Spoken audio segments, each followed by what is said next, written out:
हम गायिका सोनी ठाकुर और जितना भी श्रोतागण हमरा के सुनतनी, हम ज़्यादा से ज़्यादा आशीर्वाद दुलार प्यार आशीर्वाद दीजा। और तबला पर संगत करतनी बहुत ही अच्छा वादक ओकिल भैया और बेंजू पर संगत करतनी बागी विजेंद्र भैया और जोड़ी पर संगत करतनी सोनू भैया। चली एक बहुत ही अच्छा देवी गीत लेके आयल बनी, रउआ सुन के बताई कैसन लागल।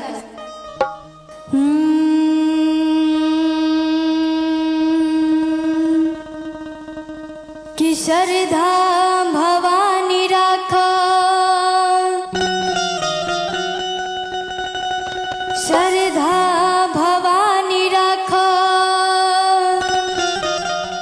सभा बीच बानी, दोनों हाथ जोड़ी पर पैया हो मैया। अबुधिया के हीन बानी, दुखिया में दीन बानी, अना पूरा पढ़नी पढ़ैया हो मैया। भक्त बड़ी भाव में माई के गुहार करत अरे का। माई के धमवा देख के ऐसन मनवा मोर करे हो राम। माई के धमवा देख के ऐसन मनवा मोर करे हो राम। कि रह जैती हम यही नगरिया, रह जैती हम यही नगर, जैती ना अपना घरे हो राम। रह जैती हम यही नगर, जैती ना अपना घरे हो राम।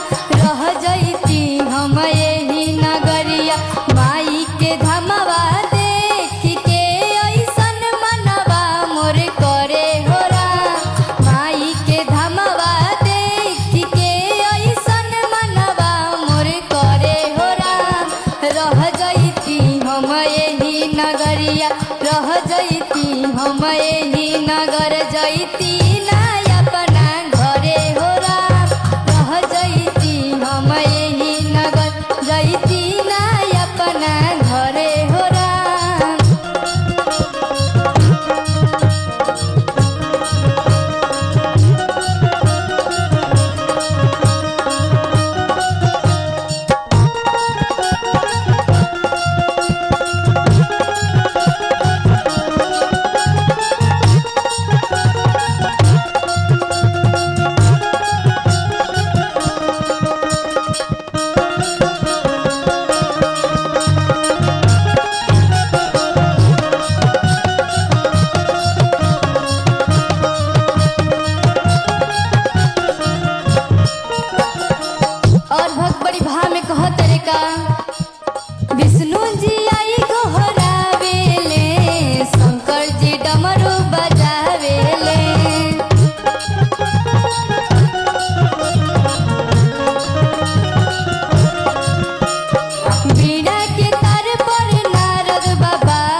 विश्वकर्मा जी